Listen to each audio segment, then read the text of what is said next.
Good afternoon, guys, and welcome to the channel. Before we get started on the Camry hybrid video, I wanted to do a quick shout out to the sponsor of this video, Vincero Collective Watches. As you guys know, this is actually my third video with them, and mostly I am very selective with sponsors. However, I really enjoy their watches, their products, and working with them in general. Excuse me a second while I play soccer dad here and plug in the Pacifica hybrid press car that I have this week. So in my last video, I showed you guys the Chrono S style with the Italian leather band. So specifically for this one, I did request a different style. Now Vincero offers 5 different styles of watches for men. This one is part of the Bellwether family. As you guys can see, the color is blue steel from what they call it, and it's a stainless steel band, which is a very popular style right now. I actually have a few watches that looks similar to this. I think it looks fantastic. Now, one thing I really love about Vincero watches is their elegant and timeless design. I mean, this watch looks literally twice or 3 times the price of what it actually is. And again, just like in the car world, I really love it when you buy something that looks a lot more expensive than what you actually paid for. Now, a little bit of specs with this one. It's made of a surgical grade stainless steel. The watch face is 43 millimeters in diameter. The actual band is 22 millimeters in diameter. So it has a really nice, comfortable feel to it. It also feels nice and heavy and high quality. The band itself is made, or the watch face is made of a crystal sapphire glass, so it's scratch resistant. It's also water resistant. And I think it'll it'll only look better with age. It's a really timeless look. And I actually really love this a lot more than the actual leather band that I saw, although again, that is all up to your preference. Now, if you guys are looking to purchase one of these, you can go to this link, vincerocollective.com/Camry18, where if you go to this link, you can get a 15% off discount on any of their watch styles. If you guys go to their site, there's many different styles to choose from. I just think it's a really excellent looking watch that I think a lot of you will find a lot to like. It's one of the reasons why I like their watches. So if you guys have been following the channel very closely, you'll know that our 6-year anniversary is actually coming up in May of 2018. Time really flies when you're having fun. And to do things a little differently, I want to give away this watch that I'm showing you guys today. And now to do that, I'm going to try to play a little game with you guys. In fact, I'm not going to make it a very easy game. This is really going to be a tough question to answer, and really only those of you who have followed us for a long time will know it.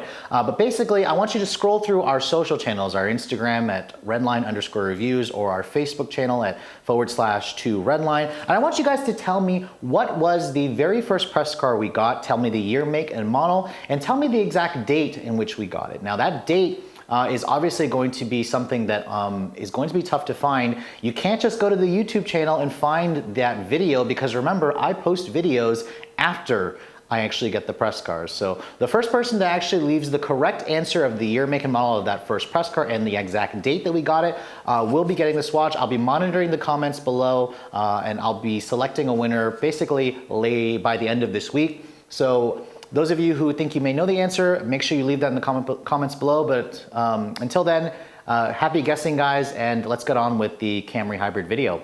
Although crossovers continue to be the #1 choice among American buyers, it hasn't stopped car companies from introducing all new versions of the mainstream family sedan. Now, last summer I was in Portland where I tested out the all-new 2018 Toyota Camry, and this week they sent me over the 52 MPG rated hybrid version. So does this hybrid model of the Camry still carry over the sleek design and enthusiastic driving dynamics of the all-new version? That's what we're here to find out.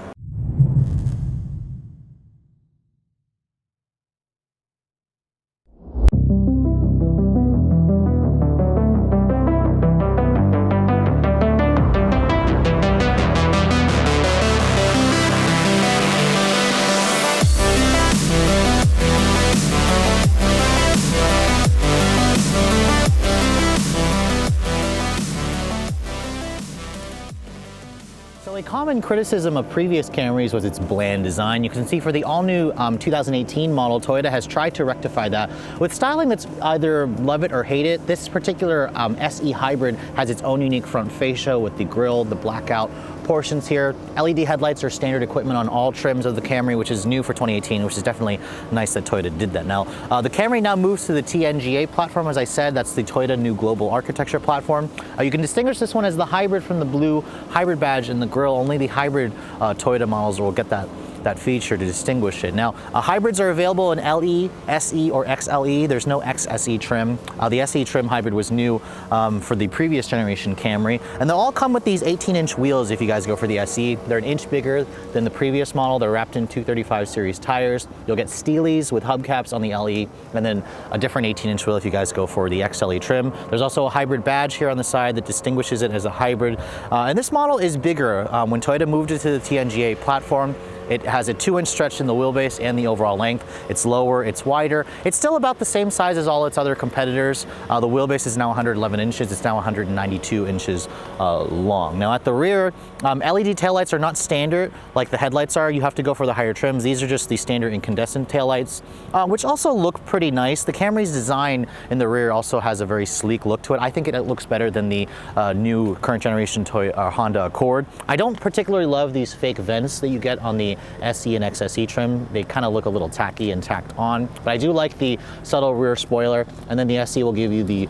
dual exhaust on the sides, not the quad exhaust outlets that you get on the XSE version. Now, Toyota is very proud of the fact that they have increased the trunk space on this car. I'm not really loving where they put the trunk release button. It's off to the side here. I kind of prefer it to be in the middle.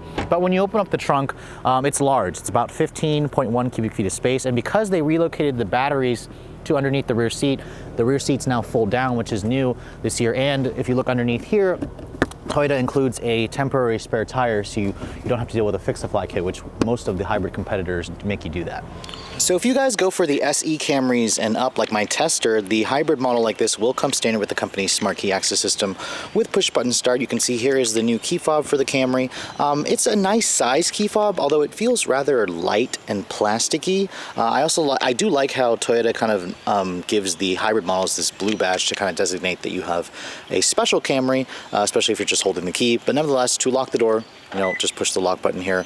There's no remote start on the actual fob. You have to go into the Entune app and start it from your phone, which you have to set up an account for, so I won't be able to do that. But nevertheless, when you approach the Camry, you can see on the driver's door handle, there is a little mark here on the door handle. That's to lock the doors, and then to unlock it, there's a sensor on the back of the handle. Just touch it, and that will unlock the door for you as well. Now, looking at the interior of this particular SE model, now, I showed you guys a review of the XSE with the red leather. I love that. The SEs will come with this Softex leatherette combination. It's a faux leather, a synthetic leather with a cloth insert with the contrasting stitching. I think the seats look pretty nice. I do wish that Toyota offered the red leather on the SE hybrid as well, although you can only get that on the XSE gas engine. Toyota doesn't offer it on the hybrid. One thing you'll also notice is there's no pano sunroof available on the hybrid. This is a part of an option package for $900 that my tester has that includes the standard size moonroof. But just like the normal gas Camry, the interior is welcoming, it's inviting, it's very familiar as well. So when you get in this car, you're going to know exactly how to use it for the most part. Now, stepping inside, the Camry's now riding on that TNGA architecture like you guys know. So the roof line's a little bit lower. It sits lower as well, and you immediately feel that when you get into this car. When you shut the door, the door sounds good. This is the newest platform that Toyota offers, of course, so I kind of expected that. Now, looking at the interior differences of this particular one, I really like the kind of sportier aluminum aesthetics that the SE gives you. And then, of course, because this is the hybrid model, the button here is blue accented to show you that you have the hybrid. So to start it up, just keep the key fob menu in the vehicle, put your foot on the brake, push this button here to fire up the engine. Now, I shouldn't really use that word because this is the hybrid. The engine doesn't actually fire up. Instead, it just says ready in the instrument panel to show that all the electronics are on. The gas engine doesn't even start up. It will come on at a later time whenever you guys actually start driving the car, or if it needs to warm up the engine. But you can see that the hybrid has its own specific gauges. The tachometer is gone, replaced by this power indicator, which I think is a little bit silly. My tester has only the smaller 4.2-inch LCD display. If you guys go for the XLE hybrid, this entire display here will become an LCD cluster, which I think looks a little bit better. The head-up display also is not available on the SE. You have to go to the XSE model with the driver assist package. Now, looking at the rest of the materials in here, you can see it's pretty much the same stuff as I showed you in the regular Camry, the gas engine Camry. The dashboard here is a soft touch grainy material. I think it feels nice. It's a very interesting looking dash design, very different from what you see in the Accord. For example, the screen doesn't pop up like an iPad like a lot of its competitors. There's some nice leather leather padding right here where it's stitched. This is actually genuine. It's not faux stitching. There's some interesting aluminum look trim here, which you'll get wood if you guys go for the XLE trim. I think it looks good. I think it's a very interesting design. Not necessarily my preference or taste. I think it goes for more of a stylistic approach as opposed to more of a classy luxury ambience that you get in some of the other competitors like the Mazda 6 or the new Accord. The door panels are also soft touch on this upper portion. I like how the aluminum look trim extends into this door handle right here, which is nice. I wish this right here was leather stitched like it is on the dash or on the door or on the actual seats. It's soft padded, but I just think they could have made this leather stitch. It is hard touch plastic right here where it's a little bit scratchy. Love the fact that the windows are one touch for all four. I definitely didn't expect that in this segment, so that's a nice upscale feature that Toyota included. The steering wheel also, the steering wheel design, I'm not a big fan of the airbag cover, but I like how it's a 3-spoke wheel. The SE model gives you paddles where you have 6 gears to choose from, or virtual gears from the CVT. The steering wheel itself is an electric power steering. The leather feels nice and smooth. It's a pretty nice high quality looking and feeling wheel. I just don't really like the way the airbag cover kind of looks, but that's kind of nitpicking. The infotainment system, of course, this is Toyota's Entune 3.0 infotainment system. And you can see here it's updated versus all the other Toyotas I've shown you. This is the home screen. You can change this layout if you guys want to, where you can have your phone, you can have your, music and then your hybrid information there. The My Tester doesn't have the embedded navigation system. Instead, if you want nav, you have to go to apps, you have to plug in your phone, download Entune and the Scout GPS app, which will then graph navigation onto the actual system here. There's no Android Auto and Apple CarPlay. Toyota still is resistant to adding that in the Camry, although the new Avalon has it. I haven't tried it out yet, which I'll be showing you guys a review on the Avalon later on when that vehicle does become available. But you can see you're going to your audio sources here. All your presets are right here. The touch response is good. The layout, I think, works pretty well. I don't really have any complaints with it. I just wish that it had Android Auto and CarPlay. I also think the screen looks a little bit on the smaller side. This is the larger 8-inch display. If you guys go for the L or LE, it'll just have a 7-inch display, which I think will probably look even smaller. I haven't seen that. Dual zone climate control is included on my tester. The base L and LE, I believe, will only have a manual single zone, which some competitors make the dual zone as standard. When you put the vehicle into reverse, you actually do have a pretty nice resolution backup camera where it does have trajectory. It doesn't have any parking sensors. If you guys go for the 360 camera with the perimeter scan, that will give you the sensors and the top-down 360 view, which I highly recommend. Now, down here you can see there is a wireless charging pad, which is part of an option. I did find that I could use this for my phone. However, this it doesn't really hold it properly because it slides back and forth, and when the phone isn't resting on this actual pad, it's not actually charging the phone, so that was kind of annoying. There's a nice little hidden storage underneath here, which is nice, where you can kind of just hide your phone or plug it in if you'd like. There's another 12-volt here, in addition to the USB and the aux port. Nice big cup holders here. This controls the Cvt transmission. Toyota hasn't gone to an electronic parking shifter, which some of you may prefer that. It does have a sport mode and a manual mode. All your drive mode selectors are here.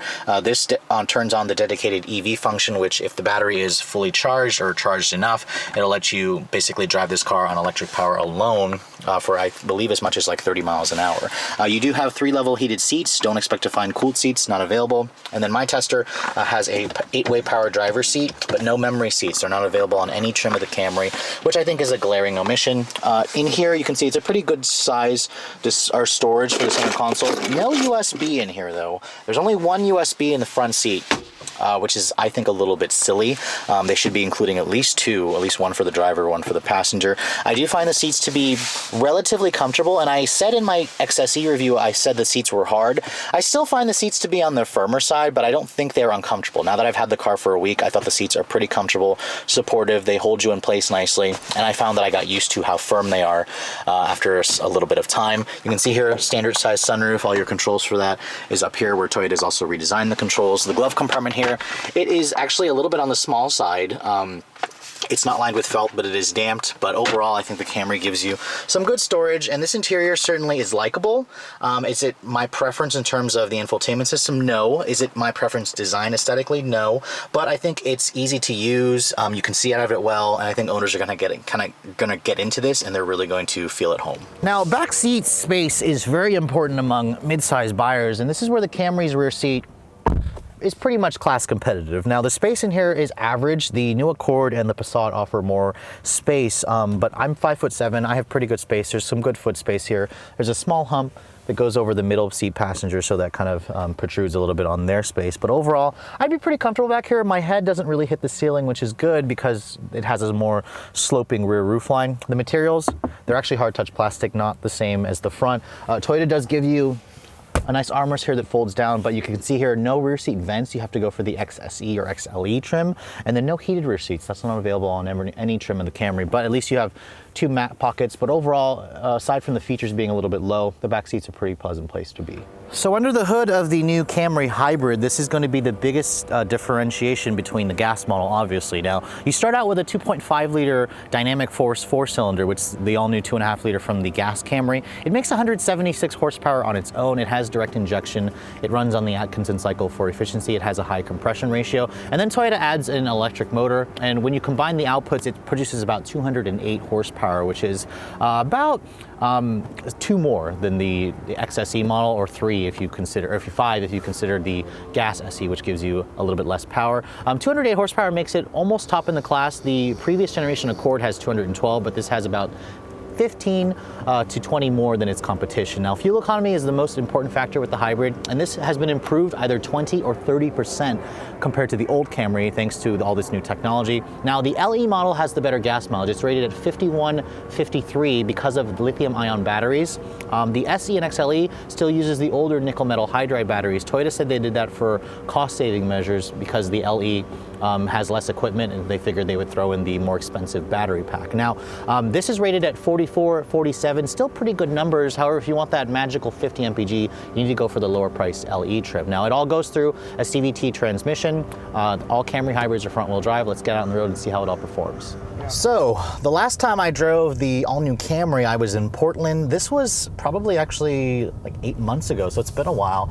Now, I briefly drove the hybrid model there. However, I was more interested at the time in the gas 4-cylinder and the gas V6. I showed you a review mostly on the V6 XSE because that's the one that honestly looked the best. Now, this hybrid model is definitely not the one that the enthusiasts are going to look at. However, it does account for roughly between 5 to 10% of all Camry sales. Now, when you are looking at Toyota selling about 380,000 just last year, you're talking about something like 20 to 25,000 units, which doesn't sound like a whole lot, but it's still a good amount. And Toyota really made a lot of improvements to this new hybrid version. The fuel economy has been upped significantly from 20 to 30%. This SE model has the nickel metal hydrate batteries, which is why it is rated at 8 MPG or 4 MPG less combined versus the LE models with its lithium-ion batteries. Now, first setting off in the Camry Hybrid SE, my impressions are just as positive as they were in Portland. Now, one thing I did mention earlier,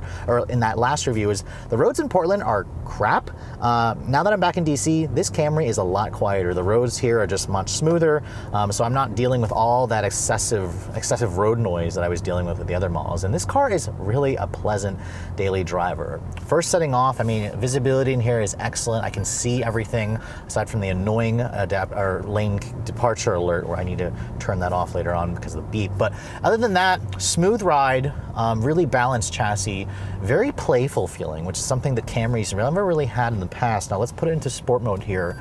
We're gonna go around this corner, which the Camry handles it very nicely. It's very flat, very neutral. Let's put our foot down here. And the hybrid is surprisingly peppy. This does feel quicker than the gas 4-cylinder only model because it does have, a little bit more horsepower, a lot more torque. I mean, instant response when you put your foot down. Now, it's still not very pleasant sounds. I mean, this is an all-new dynamic force gasoline direct injection 4-cylinder. It makes a little bit more power this year, but really it's the responsiveness of the powertrain. The CVT is great. As much as I want to rag on CVTs, they are the better transmission for hybrids. This drives way nicer than the last Kia Niro that I drove, which isn't necessarily a competitor. However, when you look at the pricing of the two, they are competitors. But really, you're going to cross-shop this with the Accord Hybrid. Those are the two historically #1 cross-shopped vehicles in the segment.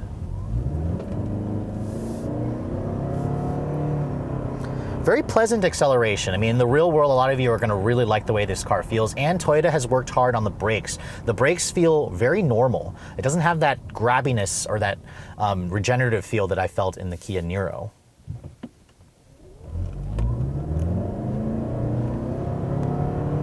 Now, when you put your foot down to the floor, aside from the whining of the engine, this is pretty peppy. I mean, 0 to 60 times, they feel like around 7.5 seconds. I think I saw a couple of official times from Motor Trend at 7.7. Now, if you actually keep score of that, this hybrid model, the new one, is technically slower than the previous generation, even though this does, have more horsepower. I mean, numbers don't necessarily tell the whole story. This car feels peppy, it feels responsive, it feels quick in the real world, plenty of acceleration for the majority of people who actually purchase these things. Now, in the past, you didn't buy a Camry to go attacking a back road like this, and the Camry can definitely hold its own now that it's on this new TNGA platform. The steering is remarkably responsive, has remarkable feedback for a hybrid sedan. You don't really expect that in this segment. And the Camry's chassis feels buttoned down. It's got that new multi-link rear suspension. It feels planted. It feels like it could really handle a lot more than it should, especially for vehicles in this segment. I mean, just take a look at this. Aside from the tires,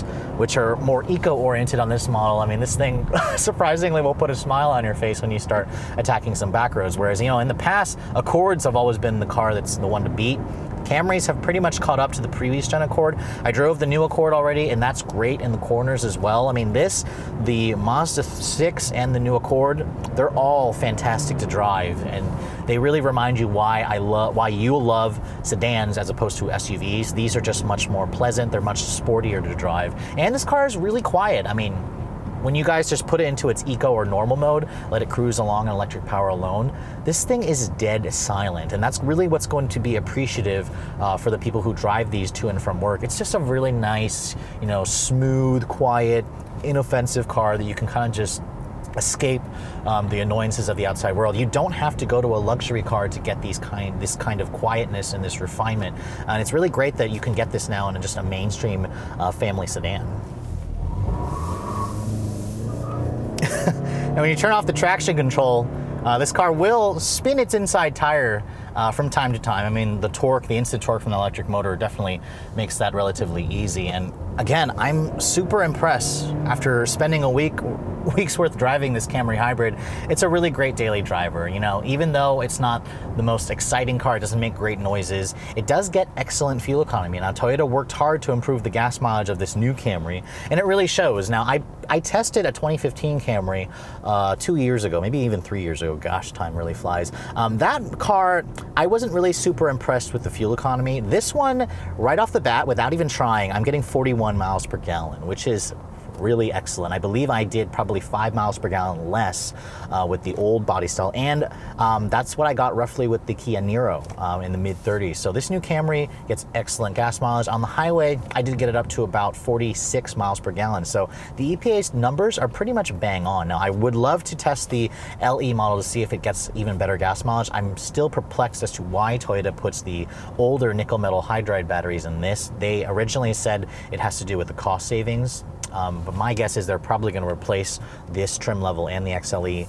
with the lithium-ion batteries in the future, just as the company ramps up production and whatnot. But I mean, overall, the Camry hybrid is a really, really pleasant daily driver, and it's really going to be up to what Honda does with the all-new Accord. I briefly drove the new Accord at the Accord launch last year, came away relatively impressed with it, but Honda hasn't released any figures yet.